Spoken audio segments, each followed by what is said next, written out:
Hello hi friends, welcome back to my YouTube channel. ಮಹಿಳೆಯರಿಗಾಗಿ ಕೆಲವೊಂದು ಅಡುಗೆ ಮನೆಯ ಟಿಪ್ಸ್ಗಳು.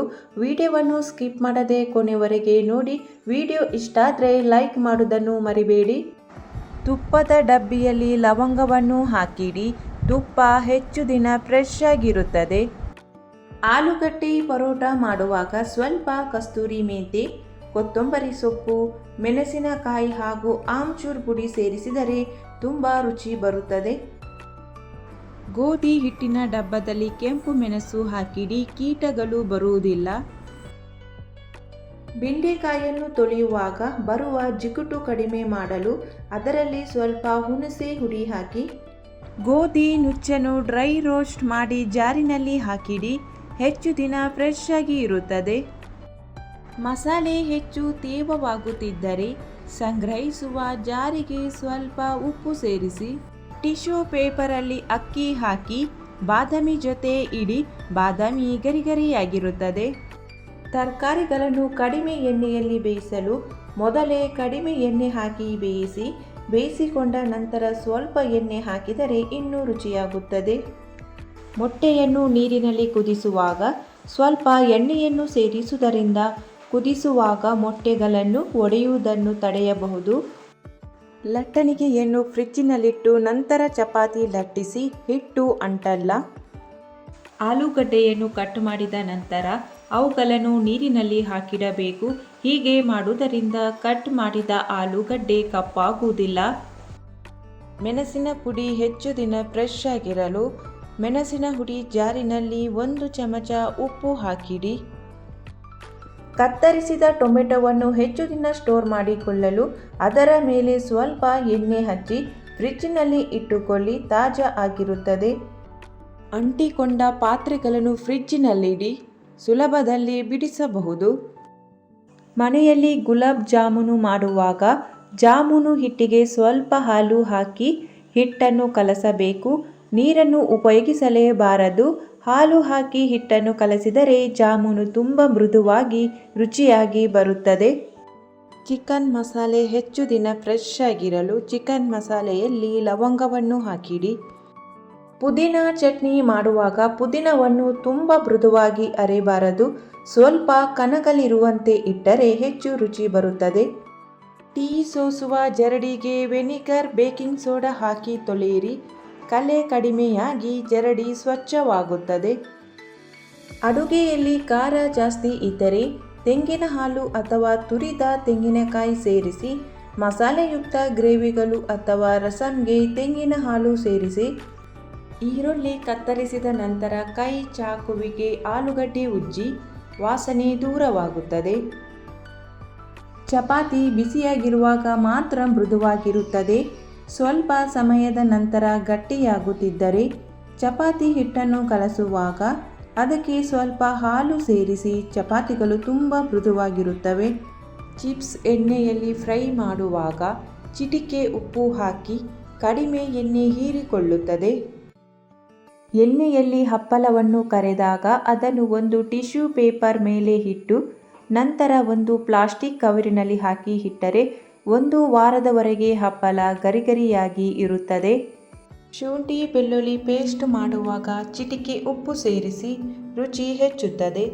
ಬೆಳ್ಳುಳ್ಳಿಯನ್ನು ಸುಲಭವಾಗಿ ಬಿಡಿಸಲು ಸ್ವಲ್ಪ ಸಮಯದವರೆಗೆ ಬಿಸಿಲಿನಲ್ಲಿ ಇಟ್ಟು ನಂತರ ಸುಲಿಯಿರಿ.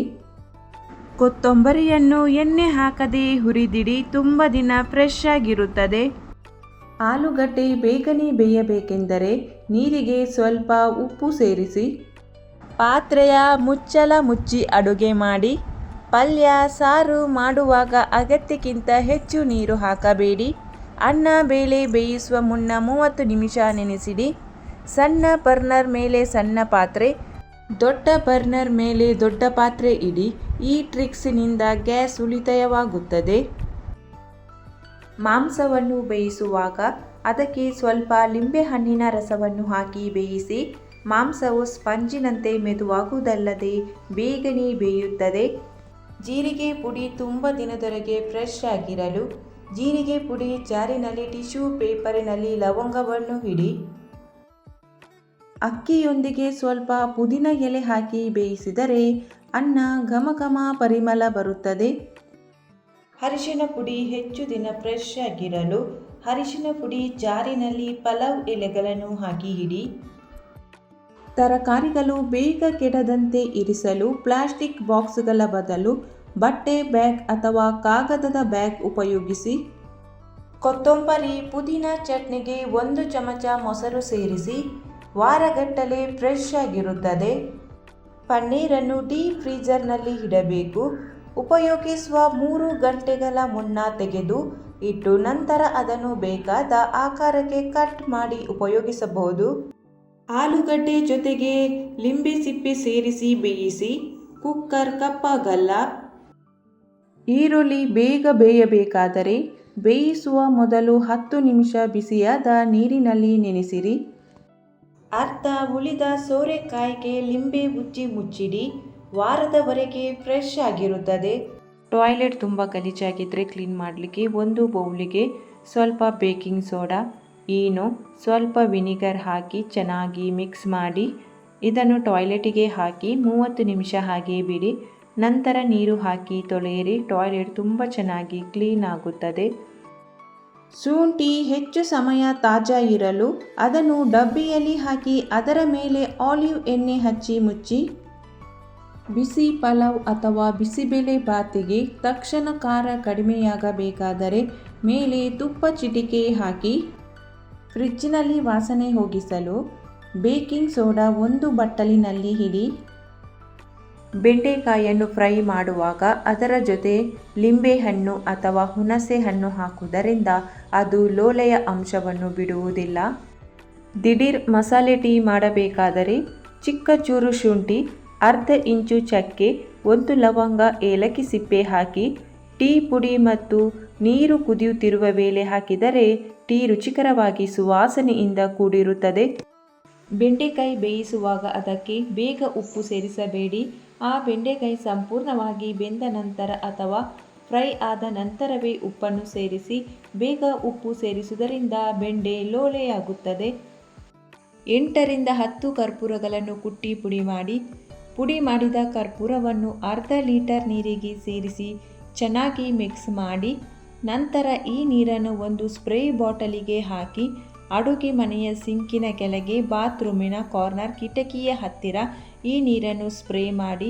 ಹೀಗೆ ಮಾಡುವುದರಿಂದ ಜಿರಳೆ ಬರುವುದಿಲ್ಲ ಮತ್ತು ಮನೆಯು ಕೂಡ ಯಾವಾಗಲೂ ಸುಗಂಧಯುಕ್ತವಾಗಿರುತ್ತದೆ. ದಿನ ರಾತ್ರಿ ಮಲಗುವ ಮುಂಚೆ 1 ಮುಷ್ಟಿಯಷ್ಟು ಕಡಲೆ ಬೀಜವನ್ನು ನೀರಿನಲ್ಲಿ ನೆನೆಸಿ ರಾತ್ರಿ ಇಡೀ ಹಾಗೆಯೇ ಬಿಡಿ. ನೆಕ್ಸ್ಟ್ ದಿನ ಬೆಳಿಗ್ಗೆ ಎದ್ದ ನಂತರ ಈ ಕಡಲೆ ಬೀಜವನ್ನು ಖಾಲಿ ಹೊಟ್ಟೆಯಲ್ಲಿ 1 ತಿಂಗಳವರೆಗೆ ತಿನ್ನುವುದರಿಂದ ಎಷ್ಟೇ ತೆಳ್ಳಗೆ ಇರುವವರು ಕೂಡ ಆರೋಗ್ಯಕರವಾಗಿ ದಪ್ಪ ಆಗಬಹುದು. ಬೆಂಡೆಕಾಯಿ ಬಾಡದಂತೆ 1-2 ದಿನಗಳವರೆಗೆ ಕಾಪಾಡಬೇಕೆಂದರೆ ಅವುಗಳ ತೊಟ್ಟುಗಳನ್ನು ಕಿತ್ತಿಡಬೇಕು. ಮಳೆಗಾಲದಲ್ಲಿ ತೇವಾಂಶದ ವಾತಾವರಣ ಕಾರಣದಿಂದಾಗಿ ಮಸಾಲೆಗಳು ತೇವವಾಗುತ್ತವೆ. ಮಸಾಲೆಗಳು ತೇವಾಂಶಕ್ಕೆ ಒಳಗಾಗುವುದನ್ನು ತಪ್ಪಿಸಲು ಮಸಾಲೆಗಳನ್ನು ಜಾರಿನಲ್ಲಿ ಸಂಗ್ರಹಿಸುವಾಗ ಅದಕ್ಕೆ ಸ್ವಲ್ಪ ಉಪ್ಪು ಸೇರಿಸಿ ತೇವಾಂಶವನ್ನು ಹೀರಿಕೊಳ್ಳುತ್ತದೆ ಮತ್ತು ಇದು ನಿಮ್ಮ ಮಸಾಲೆಯನ್ನು ಒದ್ದೆಯಾಗದಂತೆ ಕೆಡದಂತೆ ತಡೆಯುತ್ತದೆ. ಬಾತ್ರೂಮಿನ ಬಕೆಟ್ ತುಂಬನೇ ಗಲೀಜಾಗಿ ಕಲೆಯಾಗಿದ್ದರೆ ಹೀಗೆ ಮಾಡಿ. ಈ ಬಕೆಟಿನ ಮೇಲೆ ಸ್ವಲ್ಪ ಅಡುಗೆ ಸೋಡಾ ಮತ್ತು ಅದರ ಮೇಲೆ ಸ್ವಲ್ಪ ಹಾರ್ಪಿಕ್ ಅನ್ನು ಹಾಕಿ ಸ್ಕ್ರಬ್ಬರ್ನಿಂದ ಉಜ್ಜಿ ತೊಳೆದರೆ ಎಷ್ಟೇ ಗಲೀಜಾಗಿರುವ ಬಕೆಟ್ ಇದ್ದರೂ ಸಹ 5 ನಿಮಿಷದಲ್ಲಿ ಸ್ವಚ್ಛವಾಗಿ ಹೊಸತರಂತೆ ಕಾಣಿಸುತ್ತದೆ. ಬೆಳ್ಳುಳ್ಳಿ ಸಿಪ್ಪೆ ಸುಲಿಯುವುದು ಬಹಳ ಸಮಯ ತೆಗೆದುಕೊಳ್ಳುವ ಕೆಲಸವಾಗಿದೆ. ಆದರೆ ಸರಳವಾದ ಟ್ರಿಕ್ ಮೂಲಕ ಸುಲಭವಾಗಿ ಸಿಪ್ಪೆಯನ್ನು ಸುಲಿಯಬಹುದು. ಬೆಳ್ಳುಳ್ಳಿಯನ್ನು ಬಿಸಿ ನೀರಿನಲ್ಲಿ 5 ನಿಮಿಷ ನೆನೆಸಿ ನಂತರ ಬೆಳ್ಳುಳ್ಳಿಯ ಸಿಪ್ಪೆಯನ್ನು ತುಂಬ ಸುಲಭವಾಗಿ ತೆಗೆಯಬಹುದು. ಧೂಪದ ಪಾತ್ರೆಯಲ್ಲಿ 1 ಹಿಡಿಯಷ್ಟು ಒಣಗಿದ ಬೇವಿನ ಎಲೆಗಳನ್ನು ಹಾಕಿ 2 ರಿಂದ 3 ಪಲಾವ್ ಎಲೆ, 3 ರಿಂದ 4 ಲವಂಗ ಮತ್ತು 3 ರಿಂದ 4 ಕರ್ಪೂರಗಳನ್ನು ಸೇರಿಸಿ ಧೂಪ ಹಚ್ಚಿ. ಹೀಗೆ ಮಾಡುವುದರಿಂದ ಮನೆಯಲ್ಲಿನ ಎಲ್ಲ ನಕಾರಾತ್ಮಕ ಶಕ್ತಿಗಳು ಹೊರಹೋಗುತ್ತವೆ, ಧನಾತ್ಮಕ ಶಕ್ತಿ ಆಗಮನವಾಗುತ್ತದೆ ಮತ್ತು ಎಂತಹದೇ ಕೆಟ್ಟ ಕಣ್ದೃಷ್ಟಿ ನಿಮ್ಮ ಮನೆಗೆ ಬಿದ್ದಿದ್ದರೂ ಅದು ಬೇಗನೆ ನಿವಾರಣೆಯಾಗುತ್ತದೆ. ಉಪ್ಪಿನಕಾಯಿ ಜರಡಿಯಲ್ಲಿ ಚಮಚವನ್ನು ಹಾಕಿಡಬಾರದು. ಚಮಚವನ್ನು ಅದರಲ್ಲಿ ಹಾಕಿಟ್ಟರೆ ಉಪ್ಪಿನಕಾಯಿ ಬೇಗನೆ ಕೆಟ್ಟು ಹೋಗುತ್ತದೆ. ನೀವು ಮನೆಯಲ್ಲಿ ಸ್ವೀಟಿಗೆ ಅಂತ ಮಾಡಿದ ಸಕ್ಕರೆ ಪಾಕ ಬೇಗನೆ ಗಟ್ಟಿಯಾಗುತ್ತಾ? ಹಾಗಾದರೆ ಈ ಸಕ್ಕರೆ ಪಾಕ ಮಾಡುವಾಗಲೇ ಇದಕ್ಕೆ 1 ಟೀ ಸ್ಪೂನಿನಷ್ಟು ಲಿಂಬೆಹಣ್ಣಿನ ರಸವನ್ನು ಸೇರಿಸಿ. ಆಗ ಸಕ್ಕರೆ ಪಾಕ ಗಟ್ಟಿಯಾಗದೆ ಚೆನ್ನಾಗಿರುತ್ತದೆ. ಬಿಸ್ಕೆಟ್, ಚಕ್ಕುಲಿ ಮುಂತಾದ ಗರಿಗರಿಯಾದ ತಿಂಡಿಗಳನ್ನು ಇಡುವ ಡಬ್ಬದಲ್ಲಿ ಟಿಶ್ಯೂ ಪೇಪರನ್ನು ಇಡಬೇಕು. ಇದರಿಂದ ತಿಂಡಿಗಳು ಮೆತ್ತಗಾಗದೆ ಫ್ರೆಶ್ ಆಗಿ ಇರುತ್ತದೆ. ಕೊಬ್ಬರಿ ಎಣ್ಣೆಯನ್ನು ಸ್ವಲ್ಪ ಬಿಸಿ ಮಾಡಿ ರಾತ್ರಿ ಮಲಗುವ ಮುನ್ನ ನಿಮ್ಮ ಕೂದಲಿಗೆ ಮತ್ತು ನೆತ್ತಿಗೆ ಹಚ್ಚಿ ಚೆನ್ನಾಗಿ ಮಸಾಜ್ ಮಾಡಿ ಮಲಗಿ. ನೆಕ್ಸ್ಟ್ ದಿನ ಬೆಳಿಗ್ಗೆ ತಲೆ ಸ್ನಾನ ಮಾಡಿ. ಹೀಗೆ ಮಾಡುವುದರಿಂದ ನೀವು ಉದ್ದವಾದ ಕಪ್ಪಾದ ಮೃದುವಾದ ಕೂದಲುಗಳನ್ನು ಪಡೆಯಬಹುದು. ಒಂದು ಏರ್ ಟೈಟ್ ಕಂಟೈನರ್ ಅಲ್ಲಿ ಬೆಳ್ಳುಳ್ಳಿ ಹಾಕಿ ಒಂದೆರಡು ಬಾರಿ ಅಲ್ಲಾಡಿಸಿದರೆ ಬೆಳ್ಳುಳ್ಳಿ ಸಿಪ್ಪೆ ಬೇರೆ ಬೇರೆಯಾಗುತ್ತದೆ. ಈರುಳ್ಳಿಯನ್ನು ಕಟ್ ಮಾಡುವ ಮುನ್ನ ಈರುಳ್ಳಿ ದೊಡ್ಡ ಪೀಸ್ ಮಾಡಿ ನೀರಿನಲ್ಲಿ ಹಾಕಿ ಸ್ವಲ್ಪ ಹೊತ್ತಿನ ನಂತರ ಕಟ್ ಮಾಡುವುದರಿಂದ ಕಣ್ಣಿನಲ್ಲಿ ನೀರು ಬರುವುದಿಲ್ಲ. ಬೆಳ್ಳುಳ್ಳಿಯನ್ನು 1 ಗಂಟೆ ಬಿಸಿಲಿನಲ್ಲಿ ಇಟ್ಟರೆ ಬೆಳ್ಳುಳ್ಳಿಯ ಸಿಪ್ಪೆಯನ್ನು ಸುಲಭವಾಗಿ ಸುಲಿಯಬಹುದು. ದೋಸೆ ಮಾಡುವಾಗ ಮೊದಲು ತವಕ್ಕೆ ನೀರು ಹಚ್ಚಿ ಹಿಟ್ಟನ್ನು ಹರಡಿದರೆ ದೋಸೆಯು ತೆಳ್ಳಗೆ ಆಗುತ್ತದೆ. ನಂತರ ಎಣ್ಣೆ ಅಥವಾ ತುಪ್ಪವನ್ನು ಹಾಕಿ ಬೇಯಿಸಿದರೆ ಈ ದೋಸೆಯು ಗರಿಗರಿಯಾಗುತ್ತದೆ.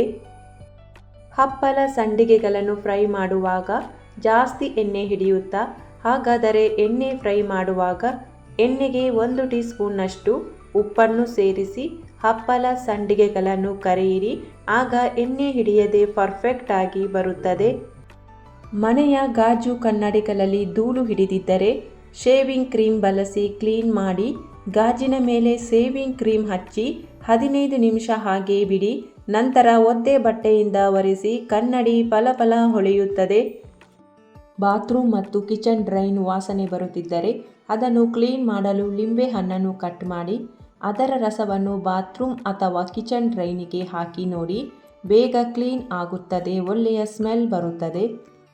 ಈ ಮಾಹಿತಿಯು ನಿಮಗೆ ಇಷ್ಟವಾಗಿದ್ದರೆ ವಿಡಿಯೋಗೊಂದು ಲೈಕ್ ಮಾಡಿ, ಶೇರ್ ಮಾಡಿ. ಚಾನಲನ್ನು ಸಬ್ಸ್ಕ್ರೈಬ್ ಮಾಡದೆ ಹೊಸಬರು ವಿಡಿಯೋ ನೋಡ್ತಾ ಇದ್ದರೆ ಚಾನಲನ್ನು ಸಬ್ಸ್ಕ್ರೈಬ್ ಮಾಡಿ. Thank you for watching.